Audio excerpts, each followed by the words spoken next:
Panginoon po namin Diyos, Yahuwah na makapangyarihan sa lahat. Narito na po muli kami, mga walang kabuluhan mong alipin.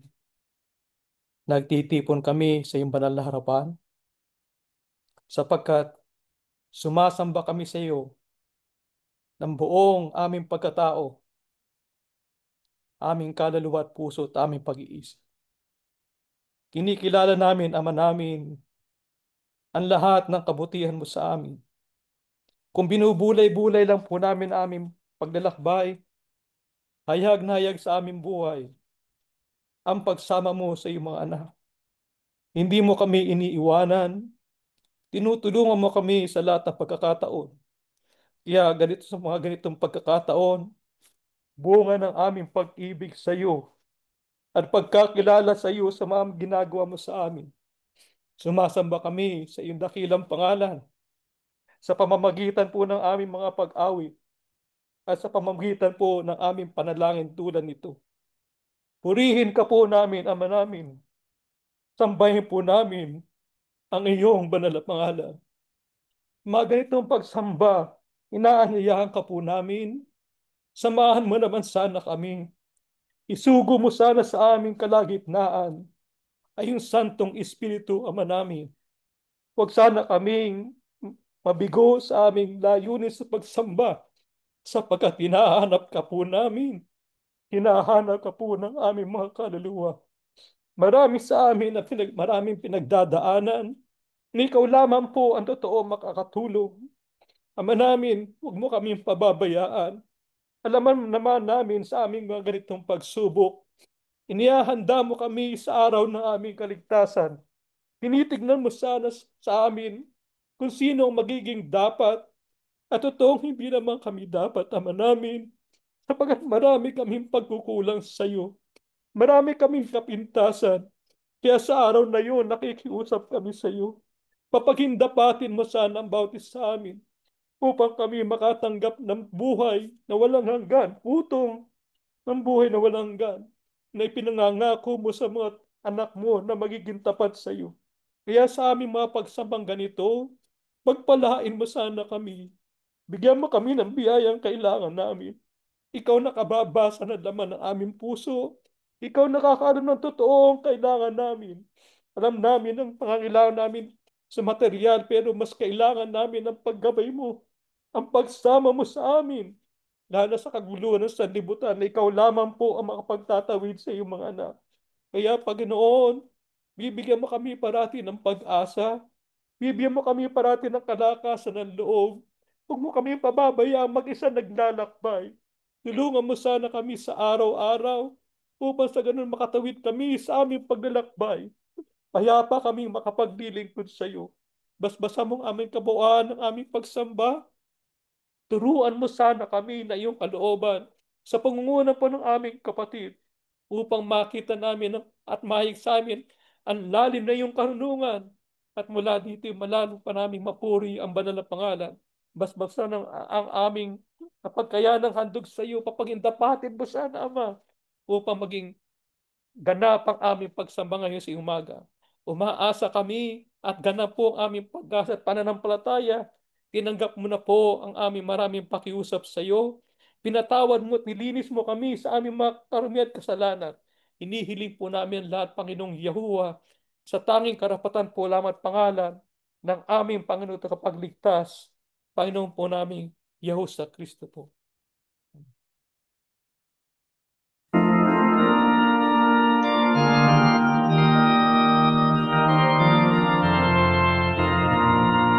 Para na ating kaligtasan, o naway ating tingin, ihayag na may kagalakan ang panganay Yahuwah.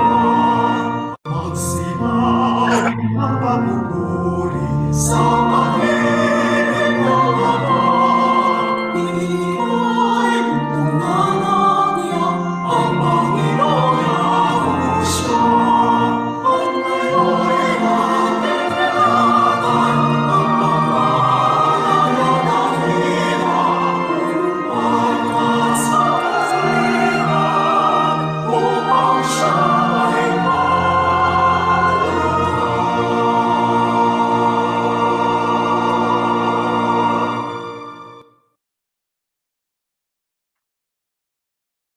Mga kapatid, gaya ng ating pong mababasa diyan sa ating screen, ang mga propesiya at ang rapture. Ito po'y part 1 lang. Ito po'y ating pag-aaralan upang tayo ay mabigyan ng kaalaman sa mga propesiya na nakasulat po sa Biblia. Meron pong tinatawag tayong dual fulfillment or multiple fulfillment ng mga propesiya. Ito po isang konsepto na tinutukoy ng Wikipedia bilang isang pangunahing ideya ng Kristyanismo na ang ilang mga propesiya sa Biblia ay may parehong panandalian at pangmatagalang katuparan. Ang tinatawag na near fulfillment at saka future fulfillment. Ang depinisyong ito ng Wikipedia ay sapat ngunit nangangailangan po ng paglilinaw o klarifikasyon at ang pangmatagalang katuparan ay makikita lamang sa pamamagitan po ng interpretasyon at aplikasyon ng isang inspiradong manunulat, yung inspired by God, na itong ating susundan. Sa ibang salita po, ang pahayag ng propesiya na ginawa sa simula ay mayroong panandalian o kaya'y pangmalapitang katuparan, pero ang kahulugan nito'y nananatili at ito po ay matutupad sa panghinaharap na panahon. Kaya nga dual fulfillment, di po ba?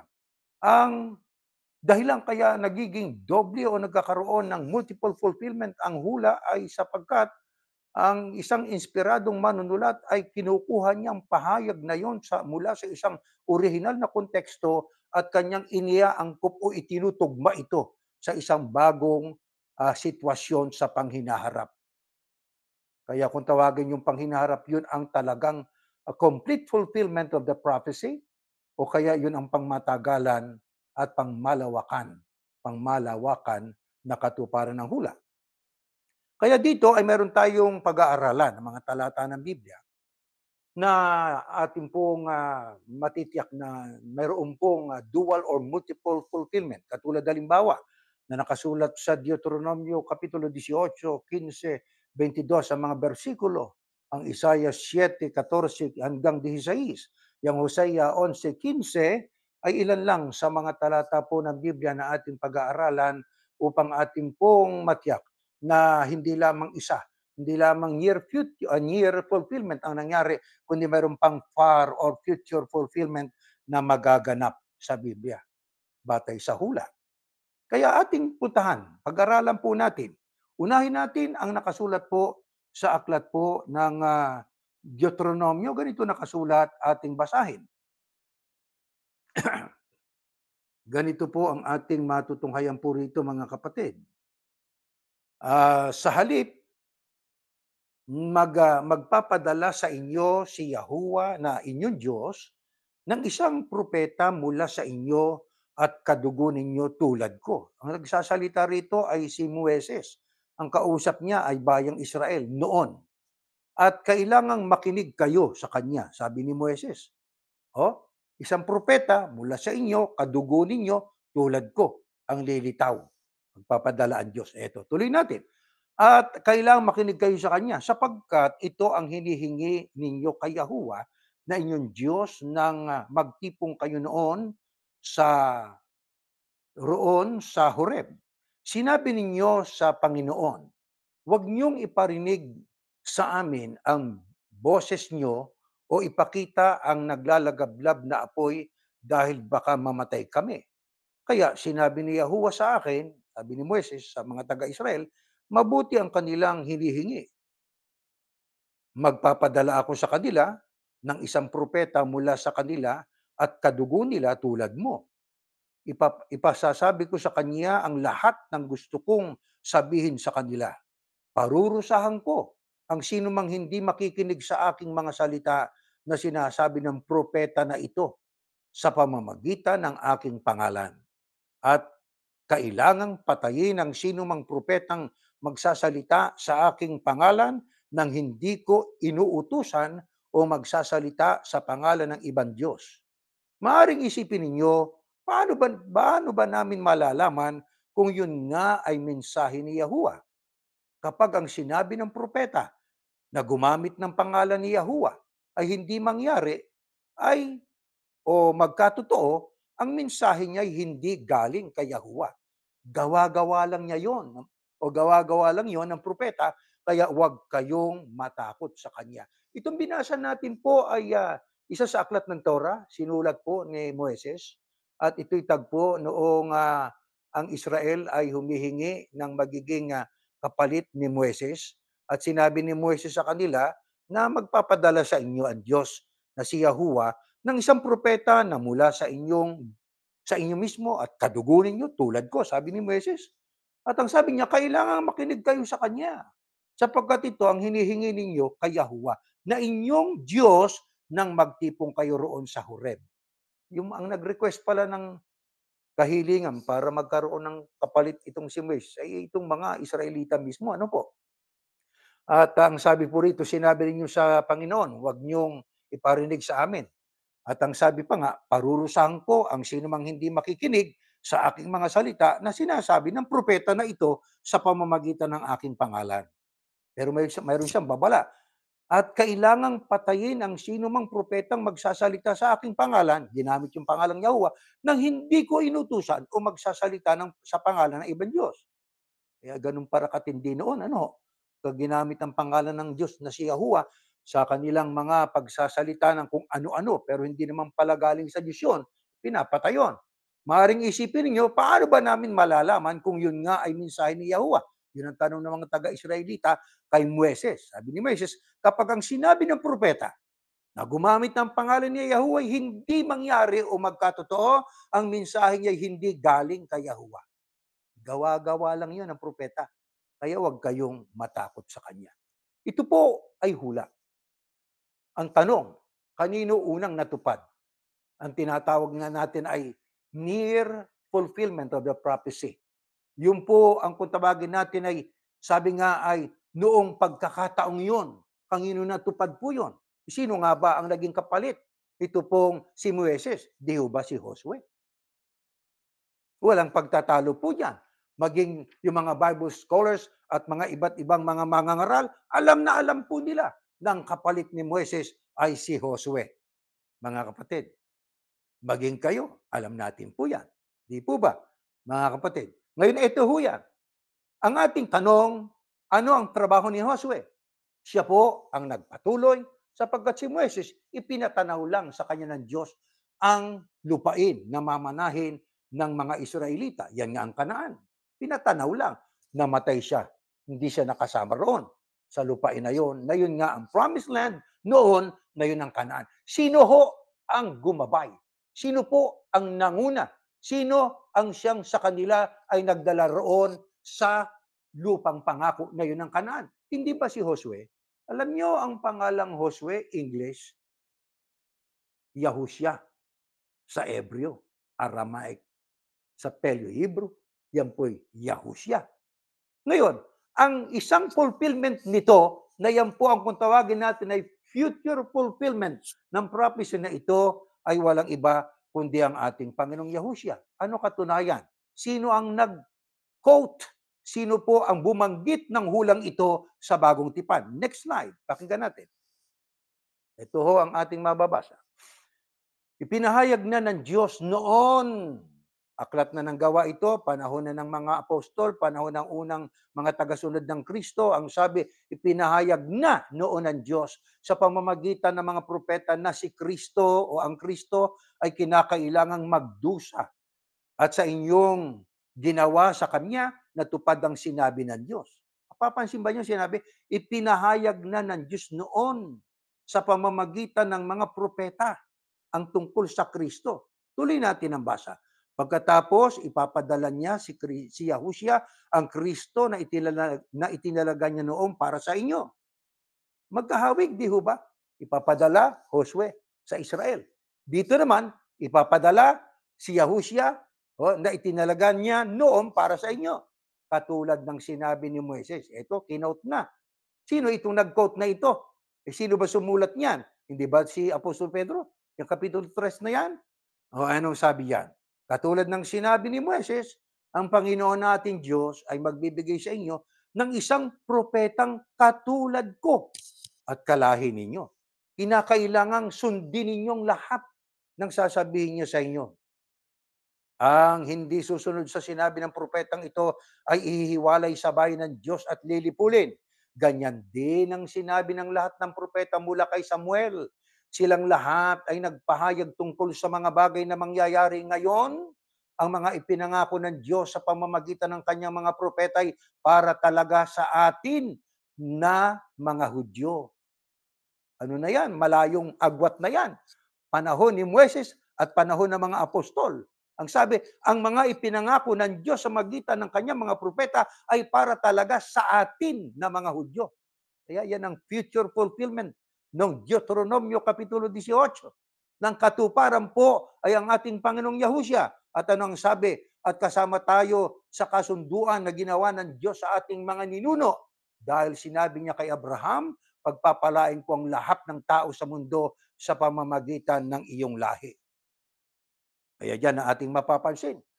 Ang isa sa mga nag-quote noong Deuteronomio, isa sa aklat ni Moises sa lumang tipan sa Torah, ano po, ay itong si Pedro. Binanggit po niya, kinote niya yung statement doon sa Deuteronomio. Pero ang tinutukoy niya ay hindi na si Josue, kundi ang tinutukoy na niya ay ang ating Panginoong Yahushua. Na ang sabi po diyan, ganyan din ang sinabi ng lahat ng propeta mula kay Samuel, silang lahat ay nagpahayag tungkol sa mga bagay na mangyayari ngayon. Ang mga ipinangako ng Diyos sa pamamagitan ng kanyang mga propeta ay para talaga sa atin na mga Hudyo. At kasama tayo sa kasunduan na ginawa ng Diyos sa ating mga ninuno dahil sinabi niya kay Abraham, pagpapalain ko lahat ng tao sa mundo sa pamamagitan ng iyong lahi. Hindi ba mga Hudyo, lahi ni Abraham? Hindi ba ang Kristo, lahi ni Abraham? Kaya, dual fulfillment. Ang near fulfillment ay kay Josue o Yahushua na siyang naging kapalit ni Moises noon. At ang complete at pangmatagalan at saka pang malawakang katuparan ay natupad sa ating Panginoong Yahushua HaMashiach. Sino pang bumanggit? Next slide. Ganito po ang nakasulat. Ito rin ang Moises na sinabi sa mga Israelita, magtatalaga ang Diyos sa inyo ng isang propeta na katulad ko na sa inyo rin manggagaling. Walang propeta sa kanilang kapanahunan na hindi nila inusig. Ang mga nagpahayag tungkol sa pagdating ng matuwid na lingkod ay pinatay nila. At pagdating dito ni Yahushua, kayo ang siyang nagkanulot pumatay sa kanya.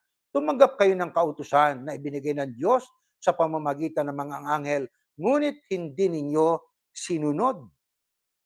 Yan naman po ay quote naman nitong si Esteban. Sa Ingles ay si Stephen. Sa makatwid, ilang mga lingkod ng Diyos sa bagong tipan ang siyang nag-quote sa hula na binanggit doon sa aklat ng Deuteronomio, mga kapatid. Si Pedro at saka si Esteban. Kaya may dual fulfillment. Di ba, mga kapatid? Ano pa ang isang talata na mayroon din pong dual fulfillment? At ang sabi pa nga ng ibang mga historiador at mga Bible scholars ay mga multiple fulfillment of the prophecy. Next slide po sa aklat ng Isaias. Puntahan natin. Dahil dito ang Panginoon na mismo ang magbibigay sa inyo ng palatandaan. Magbubuntis ang isang birhen at manganganak siya ng isang sanggol na lalaki. Tatawagin niyang bata na Emmanuel. Bago siya magkaisip at makakain ng keso't pulot, ang lupain ng dalawang hari na kinatatakutan mo, ahas ay mawawasak at pababayaan na lang. Mga kapatid, pag binasa natin yan sa Ingles, ganito nakasulat, therefore the Lord Himself will give you a sign. Listen carefully, the virgin will conceive and give birth to a son, and she will call his name Emmanuel, God with us. Yan ang kahulugan ng Emmanuel. He will eat curds and honey when he knows enough to refuse evil and choose good. For before the child will know enough to refuse evil and choose good, the land Canaan, whose two kings you dread, will be deserted, both Ephraim and Aram.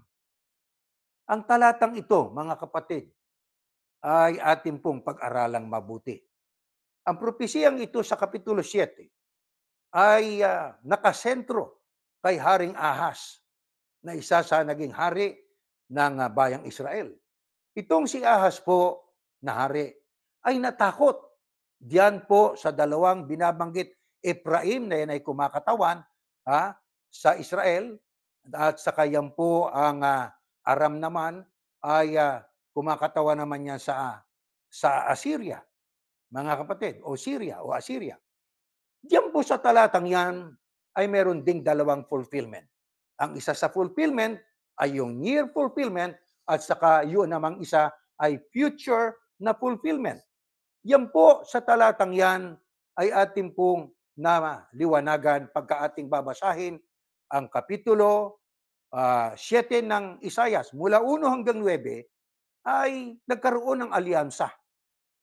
Itong dalawang puwersa, itong Ephraim at Aram laban kay Ahas na hari ng Juda. Ngayon diyan po ay nangako ang Panginoon Diyos. Anong ipinangako ng Panginoon Diyos? Na magbibigay ang Diyos ng isang anak. Magbubuntis ang isang birhen, manganganak siya ng isang sanggol na lalaki.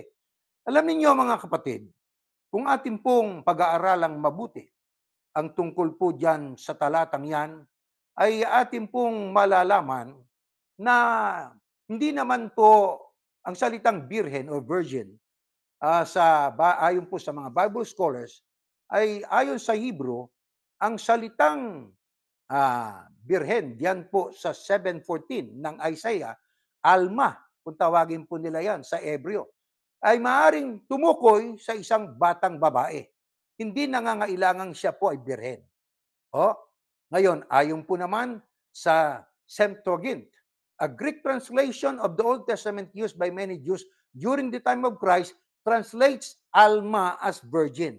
Pagdating naman po sa Bagong Tipan, sa pagsasalin po ng Biblia, ang ibang mga nagsalin po niyan ay kanilang isinalin ang salitang alma, which is young woman noon ay isinalin nila ng virgin. Kaya alam niyo, ito po ay natupad na bahagya. Ang partial fulfillment nito ay yung anak ni Ahaz. Ito po ay si Haring Hezekiah. Ipinanganak na po itong si Haring Hezekiah bago pa man umakyat sa pagiging hari itong tatay niya. Pero nung panahon po ng tatay niya, talagang nagkaroon ng conflict at saka natakot nga po itong lubha, itong si Ahaz, gawa po nitong Ephraim, yan na nga, sapagkat nahati na po noon ang Israel noon sa north at saka south. Dapat matandaan po natin, magbalik-aral tayo. Di ba? Ang Northern Kingdom, yan nga po ay ang Israel. Ang Southern Kingdom, yan ang Judah. Doon hari itong tatay ni Hezekiah, itong si Haring Ahaz. Ngayon, may banta sa kanya, yung Ephraim at saka Aram, na sila'y lulusubin. Pero ang sabi po ni Isaias na propeta ng Panginoon Diyos, dito po kay Ahaz, ay huwag kang matakot sapagkat mayroong gagawin ang Diyos. May palatandaan siyang ibibigay sa iyo. At diyan po sa palatandaan na yan, mga kapatid, may ipanganganak na bata. Alam niyo, ang bahagyang katupalan niyan ay itong si itong si Hezekiah, na nang mamatay itong kanyang tatay na si Ahaz, siya po ang siyang naging hari. At nang siya po ay naging hari, ano nangyari? Basahin natin itong kasunod. Itong partial fulfillment, si Hezekiah yan. Ito, nagtiwala si Hezekiah kay Yahuwah, ang Diyos ng Israel. Walang naging hari sa Huda na katulad niya. Kahit ang mga nauna o mga sumunod pa sa kanya, nanatili siyang tapat. Tandaan natin, doon po sa 7 ng kapitulo ng Isaias, ang sabi, di ba, ay tatawaging Emmanuel. Walang binabanggit na tinawag si Hezekiah na Emmanuel. Pero yung salitang God is with us, inatupad sa kanya Tuloy natin ang basa rito. Tingnan ninyo, nanatili siyang tapat kay Yahuwah at hindi siya tumalikod sa kanya. Sinunod niya ang mga utos na ibinigay ni Yahuwah kay Moises. Sumakan niya. Diba ang Emmanuel ay sumakan niya ang Diyos? God is with us. Sumakan niya si Yahuwah kaya nagtagumpay siya sa lahat ng ginawa niya. nagrebelde siya sa hari ng Assyria at hindi niya ito pinaglingkuran. Kaya ang partial fulfillment ay ito pong si Hezekiah na siyang naging kapalit ng kanyang ama na si Ahaz. Alam ninyo, itong si Hezekiah, ang sabi ng Biblia, walang naging haring katulad niya. Kahit mga nauna o sumunod pa sa kanya. Bakit? Sapagkat nanatili siyang tapat kay Yahuwah, hindi siya tumalikod sa kanya. At ang sabi, tandaan natin, ang pangalang Emmanuel, ang ibig sabihin po noon, God with us. Ang sabi po diyan, sumakanya si Yahuwah. Hindi man tinawag na Emmanuel si Hezekiah, pero ang ang kahulugan ng Emmanuel ay nasa kanya, sumakanya si Yahuwah. Nakita ninyo, mga kapatid, yan ang partial fulfillment. Yan ang near fulfillment. Tandaan natin na yan pong 7:14-16 ng Isaias, ito'y bahagi ng hula na ibinigay kay Ahaz, na sa darating na panahon, mayroon pang future fulfillment. Na ang sabi po nga dyan, balik natin, let us go back to Isaiah 7:14 down to 16, nang sabi ay magbubuntis ang isang birhen at manganganak siya ng isang sanggol na lalaki, tatawagin niyang bata na Emmanuel, bago siya magkaisip at makakain ng keso at pulot, ang lupain ng dalawang hari. Alam niyo, pag binasa natin yan sa English, ang sabi rito, ito sa 15, he will eat curds and honey when he knows enough to refuse evil and choose good. Tanong, mayroon ba kayong talatang mababasang si Hezekiah kumain po ng curds at saka honey? Kumain ng keso at pulot? Walang ganon. Ano yan? Yan po ay biglang sabihin, pag nakarating na siya sa kaalaman o abiliting makaunawa ng mabutit masama. Di ho ba? At ito po ay tumutukoy sa isang malakihan na katuparan, complete fulfillment, at ang complete fulfillment nito ay walang iba kundi ang ating Panginoong Yahushua. Ano katunayan? Next slide. Sa Mateo 1:21 hanggang 25, manganganak siya ng isang lalaki at papangalanan mo siyang Yahushua dahil ililigtas niya ang kanyang bayan sa kanilang mga kasalanan. Tingnan ninyo, alam nyo kasi, mga kapatid, si Hezekiah, pagka binasa po natin, mga kapatid, bago natin ituloy yan, pagka binasa po natin ang ikalawang hari, sapagkat alam natin na nagkahiwalay na nga po ang Israel no, nahati na sa dalawang kingdom eh. Pero nang dumating po ang paghari, itong si Hezekiah, alam ba ninyo kung anong ginawa niya? Na katunayang siya po ay isang, sabi nga, pag sinabi po kasing curds at saka honey, parang yan po ay sumisimbolo sa kasaganaan, prosperity. At saka ito pong si Hezekiah, peacemaker po ito eh. Peacemaker siya. Anong katunayang peacemaker itong si Hezekiah, mga mahal na kapatid? Hayaan niyo na basahin ko po dito. This is not included in our slide. Sa ikalawang Kronika 31, nang maghari na siya, ito na, nagpadala si Ezekias ng mensahe sa lahat ng mamamayan ng Israel at pati Huda, pati na sa mga mamamayan ng Ephraim at Manases. Tandaan ninyong Ephraim kalaban noong ng tatay niya nung buhay pa si Ahaz. Di ba? Natakot nga doon si Ahaz na tatay ni Hezekiah. Pero nung maghari si Hezekiah, naging peacemaker siya. Ang gusto niya, peace. At ang gusto niya ay sumagana o prosperity. Ano katunayan? Na gusto niya magkaroon ng reconciliation ang dalawang kingdoms na nahati. Nagpadala siya ng si Ezekias ng mensahe sa lahat ng mamamayan kasamang Ephraim at Manases. Inimbita niya sila na pumunta sa templo ng Panginoon sa pagdiriwang ng pista ng paglampas, yung Passover, ng anghel bilang pagpaparangal sa Panginoon, ang Diyos ng Israel. Kaya itong si Hezekiah, ang partial fulfillment ng prophecy sa Isaiah Kapitulo 7, sapagkat siya po ay peacemaker. Peace ang dala niya. Ang gusto niya peace at saka reconciliation. Ang gusto niya ay prosperity. Ang Panginoong Yahushua kaya, magkatulad kaya sila? Ang sabi diyan, manganganak siya, si Birheng Maria yan, ng isang lalaki, papangalanan mo siyang Yahushua dahil ililigtas niya ang kanyang bayan sa kanilang mga kasalanan. Yung pangalang Kristo, hindi yun ang kaligtasan di ba? Hindi yun ang pangalan sa kaligtasan. Pangalang titulo yun. Pero ang pangalang ibinigay sa kaligtasan, Yahushua Tuloy natin ang basa. Nangyari ang lahat ng ito, sabi ni Mateo ang Ebanghelista, upang matupad ang sinabi ng Panginoon sa pamamagitan ng propeta. O eto na naman, may binanggit na naman, nangyari ang lahat ng ito upang matupad ang sinabi ng Panginoon sa pamamagitan ng propeta. Sino yung propetang yon? O, dito yung si Isaias. O, tuloy natin ang basa. Magbubuntis ang isang birhen at manganganak ng isang lalaki. Kinote na naman ni Mateo. Tatawagin siyang Emmanuel. Nang ibig sabihin, kasama natin ang Diyos. Kaya Hezekiah kanina, binasa natin doon, sumakanya o kasama nila ang Diyos. Bakit? Sapagkat peacemaker itong si Hezekiah, ang gusto niya prosperity, magkaroon ng reconciliation. Ang Kristo naman na siyang talagang complete fulfillment at saka far fulfillment ng hula sa Isaias, ang sabi, kinote ni Mateo, ang hula ni Propeta Isaias, nang sabi, tatawagin siyang Emmanuel, yun ang anak ni Maria, na walang iba kundi ang Panginoong Yahushua, nang ibig sabihin, kasama natin ang Diyos. Nang magising si Josue, sinunod niyang sinabi ng anghel at pinakasalan niya si Maria. Pero hindi siya sumiping kay Maria hanggang sa maipanganak nito ang sanggol.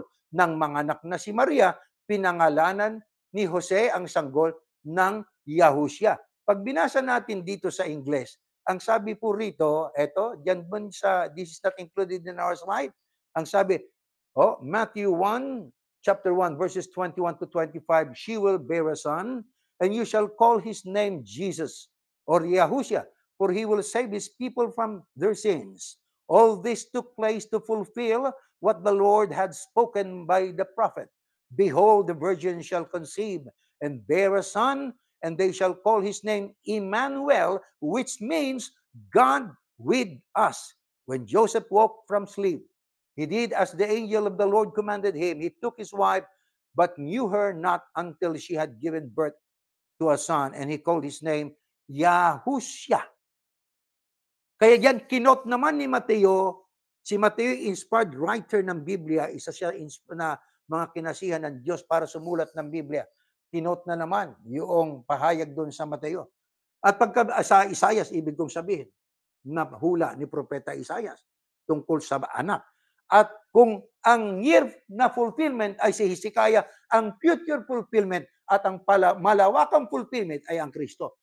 Nung panahon ni Hezekiah, ang gusto niya reconciliation, gusto niya prosperity, gusto niya peace. Pagdating ng Kristo po, at teka muna, bago ang banggitin ng Kristo, yung ginawa ni Hezekiah na attempt na i-reconcile, mga bansa lang yun, ilang mga bansa lang yun, di ho ba? Pero ang Kristo, hindi. Pangmalawakan, pambuong sangkatauhan ng kanyang reconciliation. Kaya ang tanong ng ipanganak bang Kristo ay nagkaroon ang ano po ang isinigaw ng mga anghel? Peace at saka prosperity, di ba? Pagka binasa natin itong nakasulat po sa aklat po ng Lucas, nakasulat dito, ito Ayan basahin po natin sa Lucas 2:14. Papuri sa Diyos sa kaitaasan at sa lupa naman ay kapayapaan, peace sa mga taong kanyang kinalulugdan. Kaya nang ipanganak ang Kristo, sumigay yung mga anghel. Papuri, glory to God in the highest. At saka peace on earth sa lahat ng mga taong kinalulugdan ng Panginoon Diyos. Si Hezekiah, gusto niya peace, gusto niya reconciliation, pero sa isang maliit na bahagi lang. Ang Kristo, pangmalawakan, pambuong sangkatauhan. Anong peace ang ibig sabihin ng Kristo? Peace sa mundo? No. May conflict ang mundo. Pero yung po ang inner peace, yung po ang pangloob na kapayapaan, at yung po ang peace with God. Di ho ba? Kita ninyo ang fulfillment? Dual fulfillment of the prophecy ay ating pinag-aaralan. Ano layunin po natin dito? Isa lang. Huwag tayong mailigaw. Madagdagan ang ating kaalaman para alam natin kung ano ang ibig sabihin ng mga hula. Hindi lang po tumutukoy sa isa, sa near fulfillment, kundi yan ay tumutukoy sa mga darating pang panahon. At ang sabi nga, the completion of most of the prophecies of Prophet Isaiah will be fulfilled in the near future. Kaya nang dumating ang Kristo po, natupad ang completion ng hula ni Propeta Isaias. At saka pagkabinasa pa natin ang Isaias 9:5-6, hindi ba? Yung Peluwis, El Gibor, Abi at Jerusalem, sa ating may ipanganganak, at ang pamamahalay atang sa kanyang balikat, tatawagin siyang prinsipe ng kapayapaan. Iyon ang isa sa katawagan sa Kristo. talagang prinsipe ng kapayapaan. So, si King Hezekiah, gusto niya peace at prosperity. Ang Kristo, peace and prosperity na pangmalawakan, pambuong sangkatauhan. Kaya mga kapatid, hindi ho katakataka na itong mga katotohanan ito'y dapat nating malaman. Sapagkat ang gustong magpaalam sa atin, ito hindi kami, hindi kung sino man sa atin, kundi ang Diyos. Dumating ng panahon na dapat malaman natin ito. Di ho ba mga kapatid? Ngayon, ito pa. Meron pang isa pang talata ng Biblia na may dual fulfillment din po. Ito, basahin po natin. Sa Hosea. Sinabi ni Yahushua o ni Yahuwah, minahal ko ang Israel noong kabataan niya. Ito'y personification. Yung salitang minahal ko ang Israel noong kabataan niya, para bang ginagawa niyang tao, no? Personification ng Israel. Bayan yan, binubuo ng mga tao. Minahal kong Israel noong kabataan niya. Ibig sabihin, noong unang panahon, bata, unang panahon. Tinuring ko siyang anak. Ayan, personification niya, ang sinasabi ng Diyos. At tinawag ko siya mula sa Ehipto. Di ba ang Israel galing sa Ehipto? Pero ngayon, noon yon, anak ko siya. Kaya diyan ngayon sa Hosea, may contrast of idea. Sabi ng Diyos, pero ngayon, kahit na patuloy kong tinatawag ang mga mamamayan ng Israel, lalo pa silang lumayo sa akin.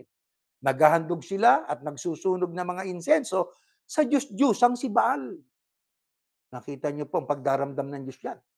Pinatnubayan ko sila ng buong pagmamahal, tulad ng isang taong nag-aangat ng pamatok sa baka upang mapakain ito. Nagpasyang lumayo sa akin ang aking mga mamamayan. Kaya kahit na sama-sama silang dumulog sa akin, hindi ko sila tutulungan. Mga kapatid, yan ay isa pa ring hula na diyan po ay parang personification ng sinabi ng Diyos diyan sa pamamagitan ng propetang Hosea, Osias.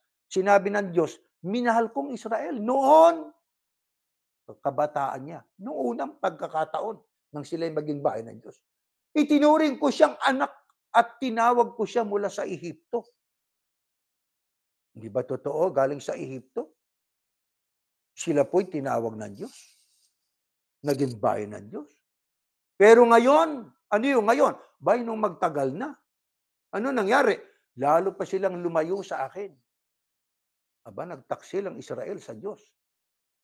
Ano yung kataksilan nila? Naghandog sila ng mga burnt offerings at mga incense sa Diyos-Diyosang si Baal. Ang sabi ng Diyos na may pagdaramdam, pinatnubayan ko sila ng buong pagmamahal. Totoo nga naman yun, mula sa Ehipto, pinatnubayan sila. Araw-gabi, di ba? 40 taon silang kumakain ng mana, pero hindi sila nagsasawa. Kayo kaya, mga kapatid, kung puro manok sa 40 taon, kakainin natin puro manok. Nakakasawa yun. Pero hindi man lang nagsawa itong mga Israelita. Magtataka. Yun ang mga kababalagang ginawa ng Diyos eh. Di ba? Maraming mga himala pa. Sa gabi, meron pong haliging apoy na tumatanglaw at nagbibigay init sa kanilang katawan. At sa araw naman, para sila magtamaan ng init ng araw, meron pong haliging ulap. Kaya diyan, nagdaramdam ang Panginoon Diyos eh. Pinatnubayan ko sila ng buong pagmamahal, tulad ng isang taong nag-aangat ng pamatok sa baka upang mapakain ito. Pinakain sila ng Diyos ng mana. Pero ano ang naging pasya ng bandang huli? Nag-umpisang mabait sila sa Diyos, malapit sila sa Diyos. Abay, lumayo sa Panginoon Diyos, sabi ng Diyos. Kaya, ano sabi ng Diyos? Kahit na sama-sama pa silang dumulog sa akin, hindi ko sila tutulungan. Diyan sa tagpong yan. Nagdamdam ang Diyos dyan. Mga kapatid. Sino ang year na fulfillment po dyan? Ang Israel. Diba? Sino naman ang future fulfillment dyan? Basahin natin itong next slide. 2:13-15, ganito nakasulat. Nang makaalis na ang mga taong galing sa silangan, nagpakita kay Jose sa panaginip ang isang anghel ng Panginoon. Sinabi ng anghel sa kanya, bumangon ka. Dalhin ang bata at ang kanyang ina sa Ehipto. Doon muna kayo hanggat hindi ko sinasabing bumalik kayo. Dahil hinahanap ni Herodes ang sanggol para patayin. Kaya ng gabi ring yon, umalis papuntang Ehipto si Jose. kasama ang bata at ang ina nitong si Maria. At nanatili sila roon hanggang sa mamatay si Herodes. Sa gayon natupad ang sinabi ng Panginoon sa pamamagitan ng propeta. Ayon, kinote na naman ang sinabi ng propeta. Ano yon? Yung pong binanggit natin, binasa natin kanina sa Oseas 11:1, 2, 4. Di po ba? Ano yon? Ang sabi, sa gayon natupad ang sinabi ng Panginoon sa pamamagitan ng propeta, tinawag ko mula sa Ehipto ang aking anak. Kaya ang year fulfillment, Israel, nation of Israel. Pero ang future and complete fulfillment ay ang ating Panginoong Yahushua. Ano nangyari? Noong ipanganak ang Kristo. Nagdagda ng isang dikrito si Herodes. Lahat ang sanggol ay papatayin. Kaya ang Diyos ay sa panaginip ay nagpakita ang Diyos, ang isang anghel ng Diyos sa panaginip kay Jose, na ito gawin mo. Dalhin mo ang bata doon sa Ehipto. Ayun na nga ang ginawa nitong si Jose. Di ba? At ang sabi, dumuon muna kayo hanggat hindi ko sinasabing bumalik kayo, sabi ng anghel ng Diyos. Dahil hinahanap ni Herodes ang sanggol para patayin. Kaya ano ginawa ni Jose? Sa gabi ding yon, hindi siya sabi nga, nagpabukas pa eh. Nung gabi ding yon, umalis papuntang Ehipto si Jose. Kasama ang bata o si Yahushua at ang inang si Maria. Nanatili sila roon hanggang sa nang mamatay itong si Herodes. Ano sabi diyan sa talatang yan? Nakatunayan na yung Hosea ay mayroong dual fulfillment o mayroong pong dobleng katuparan. Near fulfillment, Israel. Tinurang ng Diyos na anak niya. Personification. Pero ang future na fulfillment ay ang ating Panginoong Yahushua, Hamasiak. Ang sabi nga, nanatili na lang sila sa Ehipto at mula sa Ehipto, ibinalik na sila ni Hosea, ang kanyang anak, nung mamatay itong si Herodes na may bantang patayin ang Kristo noon. Di po ba? At noong mangyari yon, ang natupad ang sinasabi ng propeta, tinawag ko mula sa Ehipto ang aking anak. Tanong, dual fulfillment o hindi? Dual fulfillment. Kaya nung ibig sabihin ng lahat ng ito, iisa lang. Ibig ng Diyos na tayo ay madagdagan ng kaalaman. Ibig ng Panginoon Diyos na tayo wag madaya. Sapagkat sa panahon natin ngayon, may mga nagtuturo ng kung ano-ano. Na akala nila ay yung kanilang aral ay totoo. Bakit? Sapagkat ang kanilang aral ay mababasa rin sa Biblia. Pero yung kanilang aplikasyon, nalilihis sa katotohanan. Ano katunayan? Ang sabi ng iba, ang isang talatang ito ay natupad lang kay ganito. Walang future fulfillment ito. Yun ang kanilang stand. Pero tayo hindi. Ang stand natin, gaya ng ating naliwanagan, mapapansin ninyo sa yung katuparan sa future, gaya ng binabanggit at natupad ang sinasabi ng propeta sa pamamagitan ni, di ba? Kaya katulad yan, no? Nakasulat dyan, no? Natupad, sa gayon, natupad ang sinabi ng Panginoon sa pamamagitan, quoted, noong inspired writer sa bagong tipan, katulad ni Mateo, yung hula ng mga propeta. Kaya kay Kristo natupad yung Osea din. Siya ang future at complete fulfillment noong Oseas 11:1, 2 at 4. Dahil dito, mga mahal na kapatid, ang ating tanong sa mga darating na panahon na pag-aaral natin, kasi part 1 lang ito eh. Mga kapatid, ano-ano pa kaya ang mga hula? Meron pa kayang mga hula na ang fulfillment ay noon din ng panahong yun at ang dual fulfillment ay sa darating na panahon? Meron pa kayang ganun? Kaya sa mga darating nating mga pagsamba, dumalo tayo. Sapagkat dito sa pagsamba natin, ipahahayag natin ang mga kalooban ng Panginoon Diyos. Gaano kahalaga ang mga propesiya, mga kapatid? Kaya ang sabi natin ang mga propesiya at ang rapture, may kinalaman din kasi ang mga propesiya sa pagdating ng rapture. Bagaman ang rapture ay walang sign, sapagkat ang may sign, hindi yung rapture, ang may sign ay yung second coming ng ating Panginoong Yahushua. Katunayan sa 24 ng Mateo, nagtanong mga apostol sa ating Panginoong Yahushua, ano ang mga palatandaan ng iyong pagparito at katapusan ng sanglibutan? Yon ang tinutukoy doon ay yung pong second coming ng Kristo. Yun ang may sign. Ang sabi ng Kristo, at makakarinig kayo ng mga digmaan. Ayun. Pero yung rapture, sa isang kisap mata yun, walang palatandaan yun. Pero bakit natin pinamagatan ng ating paksa? Mga propesiya to rapture. Sapagkat ang mga propesiya, matutupad po yan bago po matupad ang rapture. Di ba, mga kapatid? Pero walang sign ng rapture. Walang sign yan. Kahit mamaya, pwede nang dumating ang Kristo para sa mga ira-rapture niya. Bukas kaya o mamayang gabi. Di ba, mga kapatid? Kaya ang tanong, gaano kahalaga ang mga propesiya pagdating sa ating pananampalataya? Next slide. Ganito nakasulat. Lumuhod ako sa paanan niya. Ito'y si Juan sa Patmos. Yung anghel dumating eh. Pag binasa natin sa mga preceding verses. Lumuhod ako sa paanan niya upang sumamba sa kanya, pero sinabi niya sa akin, huwag mo akong sambahin. Sabi ng anghel, sapagkat alipin din ako ng Diyos, tulad mo at ng mga kapatid mong nagpapahayag ng katotohanan ng itinuro ni Yahushua. Ang Diyos ang sambahin mo, sapagkat ang mga katotohanan ng itinuro ni Yahushua ay siyang buod na mga sinabi at isinulat ng mga propeta. Pag binasa natin sa Ingles, ang nakasulat po rito sa New King James Version, Revelation 19:10, and I fell at his feet to worship him. But he said to me, see that you do not do that. I am your fellow servant and of your brethren who have the testimony, who has the testimony of Yahushua.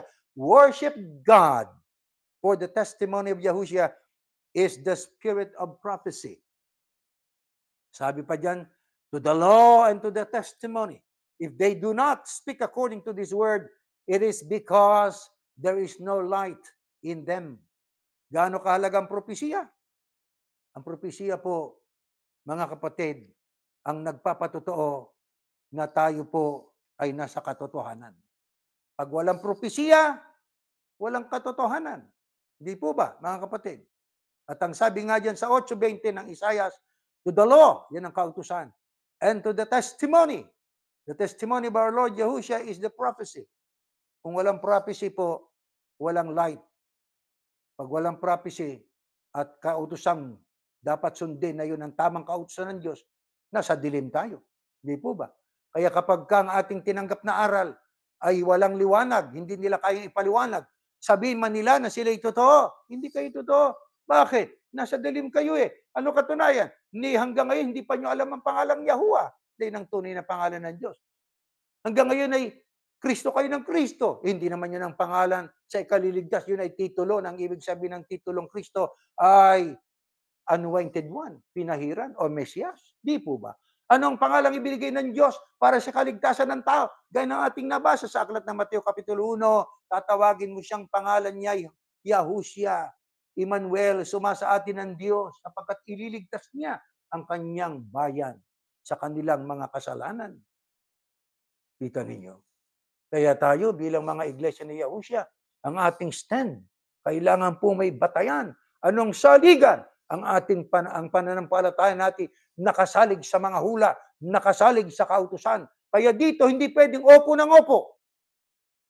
At teka muna, bago pala tayo magtapos. Sa pananalangin natin, ang nakasulat po doon sa Biblia, sasagot tayo ng amen bilang pag-agree. Kung tayo uma-agree doon sa nananalangin, sa binabanggit ng nananalangin.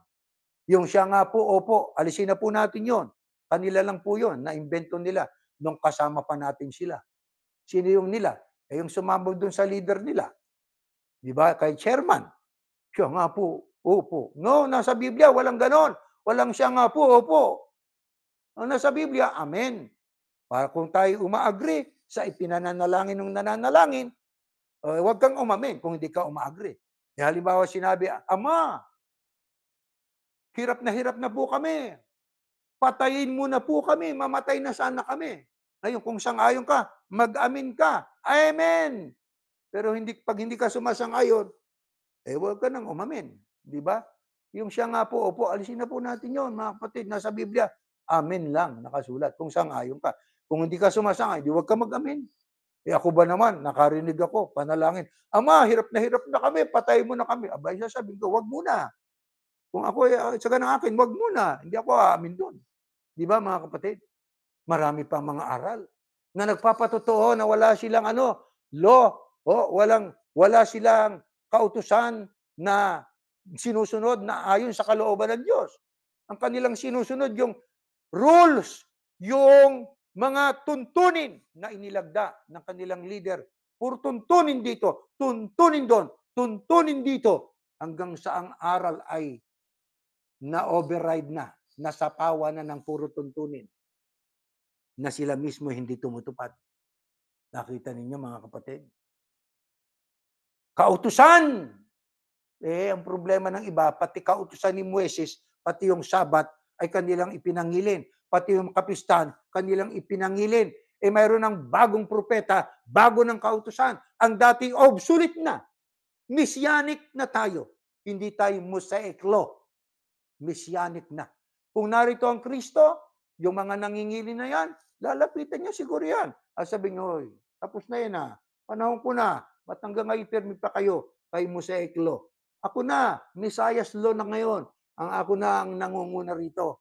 Ako ang future at saka complete fulfillment ng mga prophecies sa lumang tipan. Di ho ba? Kaya tayo, bilang mga iglesia ni Yahushua, pumanatag tayo. Sabi nga doon sa aklat ng Pedro, pagka tayo pumanatag sa salita ng hula, doon sa mga salitang nakasulat sa hula ng Biblia, pumanatag tayo. Kaya nga sa ibang talata ng Biblia, hindi na tayo magtataka pagdating ng Kristo. Sa rapture, hindi na tayo magtataka. Bakit? Kasama ka na ron. Isang kisapatang, kasama na tayo doon. Yung iba, pumunta sa isang bahay. Pumatok. Pagkatok niya, tinawagan niya, nanay, wala na, damit na lang natira. Bakit? Nakasama sa rapture. Siya hindi. May pag-asa pa bang maliligtas yung hindi nakasama sa rapture? Meron pa naman. Kailan? Sa panahon ng Great Tribulation. Pag nanindigan ka, pag hindi ka tumanggap ng tanda ng hayop o antikristo, at saka hindi ka sumamba sa kanyang larawan. Di ba? Pugot ang ulo mo. May kaligtasan ka rin. Hanggang sa dumating na yung panahon ng Millennial Kingdom. Di po ba? Na doon maghahari ang mga nakasama sa rapture. Kaya mga kapatid, itong ating pinag-aaralan ito po ay biblical, historical, na ito po ay nagpapahayag ng mga hula sa lumang tipan. Hindi lang isang kinatuparan, kundi meron pang mga katuparang magaganap sa hinaharap batay sa isang hula na gaya ng ating pinag-aralan. Kailangan nating malaman ito, mga kapatid, upang tayo lalong pumanatag, lalong maging malapit sa Diyos, lalo tayong magtiwala sa magagawa ng Ama, sapagkat ang Biblia ay totoo. Ang Biblia ay salita ng Diyos, ang mga hula na tutupad. Kitang-kita natin ang katuparan sa panahon natin. Yung mga nagaganap ngayon sa Middle East na yan ay tatalakayin din po natin yan sa mga hinaharap na panahon. Ang paglitaw ng iglesia, ikatlong grupo sa malayong silangan, sa pag-aaralan din po natin yan. May dual fulfillment din kaya yan, kapatid? Kaya sana, tuwing pagsamba, tayo dadalo. Sa ating mga pagsamba, mga kapatid, dapat open-minded tayo. Or mayroon kayong mga tanong, magtanong tayo sa isa't isa na may kaalaman. At sa tulong at awa ng Diyos sa paggabay ng Espiritu Santo, dadalhin niya tayo doon sa katotohanan sapagkat doon tayo nagpapagabay. Hindi tayo nagpapagabay sa tao. Ang ating pinaka-guidance ay ang Holy Spirit ng Panginoon Diyos na siyang ating dapat hilingin lagi na sa atin ay umatnubay sa ating ginagawa mga pag-aaral. Hanggang diyan po at tayo po'y mananalangin. Mga kapatid, tayo po ay tumayo sa ating panalangin. Aman Diyos, salamat po sa liwanag ng mga katotohanan ito. Pinakikita mo sa amin na mga hula ng ginamit mo mga propeta noon, hindi lamang isang katuparan, yung pinakamalapit na katuparan, kundi meron kang ginusto na ito ang pinakamalayong katuparan, kabuuan at pangmalawakan. Katulad po ng ating napag-aralan na ito po ay natupad halos sa aming Panginoong Yahushua Masiyak. Ang totoo naman, ang mga karamihan sa mga hula sa lumang tipan ay nakatutok at ito po ay nakatuon sa pagdating ng Kristo. Kaya, ang dumating ng Kristo ay natupad ang mga hulang yon. Kaya kami bilang tagasunod niya, pumanatag kami. Huwag kaming mag-alinlangan. Pakialis mo po sa puso namin ang anumang pagdududa. Manalig kami sapagkat ikaw din ang may sabi Marami ang tatalikod, magtitira ka ng napakakaunting labi na itong magpapatuloy sa pagsunod at sa pagsamba sa iyo. Kaya aming hinihiling sa iyo, Ama, sa pagkakataon pong ito, pakidagdagan mo ang aming pananampalataya. Gawin mo kaming matibay, huwag kaming magduda. Kailangan naming maging panatag na, lalo na sa panahon ito, sapagkat nagaganap na sa magkabi-kabila ang lahat ng mga hulang ginawa ng mga propeta na ito'y sa patnubay mo, Ama, sa patnubay na iyong banal na Espiritu. Kaya anuman ang aming hihingin sa iyo, pumanatag kami, maghintay kami. Kalusugan, mga sakit namin, ang kakapusan namin, maghintay kami sa sagot mo, sapagkat ikaw ang Diyos namin. Wala kang anak na pababayaan. Sa anumang mga pagkakataon, maging mga pagkakataon parang imposible, pero nangyari, sapagkat walang imposible sa iyo. Katulad na lamang na maglakbay ang Israel mula sa pagkaalipin sa Egypto, napakaraming milagrong ginawa mo sa kanila. Ama, kung yun ay nangyari noon, mangyayari din ito sa panahon namin. Ama, pagka nakikita mo kaming nagigipit na, Panginoon Diyos, maawa ka sa amin. Tutulungan mo kami, huwag mo kaming pababayaan. Magtiwala lang kami at umasa at maghintay. Nandiyan kang palagi para kami sa klolohan, tulungan sa lahat ng sandali ng aming buhay. Ang hinihiling mo lang sa amin, huwag kaming tumulad sa mga anak mo noon ng bayang Israel na tumalikod, sumamba sa iba. Mamamalagi kami sa iyo. Ikaw lang aming pupurihin. Ikaw lang ang aming sasambahin, Yahuwah, Ama. Ikaw ang aming paglilingkuran hanggang sa huling sandali ng aming buhay. Salamat po. Salamat sa mga katotohanan ito. At sana patuloy mo kaming pakigabayan sa natitirang panahon ng aming buhay. Ito'y hinihiling namin sa kalap po ng iyong anak, ang Panginoong Yahushua Mashiach. Amen.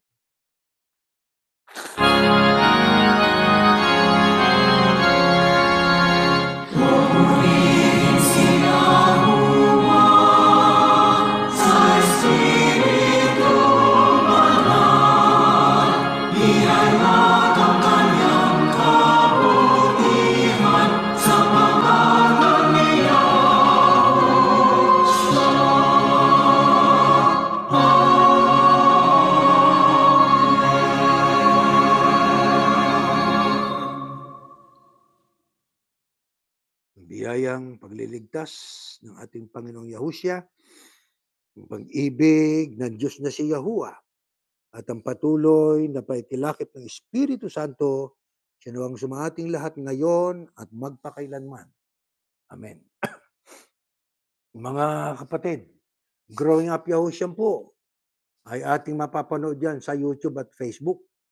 1 Timothy, patuloy natin po. First of all, then I urge that petition, prayer, request, thanksgiving be offered to God for all people, for kings and all others who are in authority, that we may live a quiet and peaceful life with all reverence toward God and with proper conduct. Patuloy natin ipinapanalangin po. Hindi na natin inaalis po yan. Panalangin natin pangsambayan, personal, buong sangkatauhan po, leader ng mga bansa, mga nasa kapangyarihan, mayroong mga pinangungunahan. Panalangin natin sila na sana po tayo magsama-sama, yakapin natin ang pagsunod sa aral ng Diyos at mabuhay ng ayon sa konduktang hinahanap ng Diyos. Pakibalik na natin po sa dati nating yung ating pong picture po. Yang sa ating slide, yung una. Yung picture natin, ayan o. Gusto po ba ninyong mag-abuloy, mga kapatid? Kung gusto nating mag-abuloy, ito nakasulat o, donate, offer, at https://ofirpabreeze.com/give/online. Or, ayan, ayun yung pong una ng picture yung nandyan na code na yan. Yung bar na yan. Masa kami na maliwanag po ito hanggang diyan na tayo natatapos na, mga kapatid.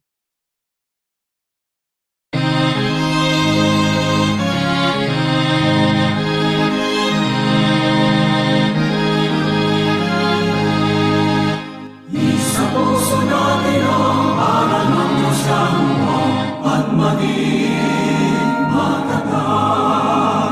Pagkat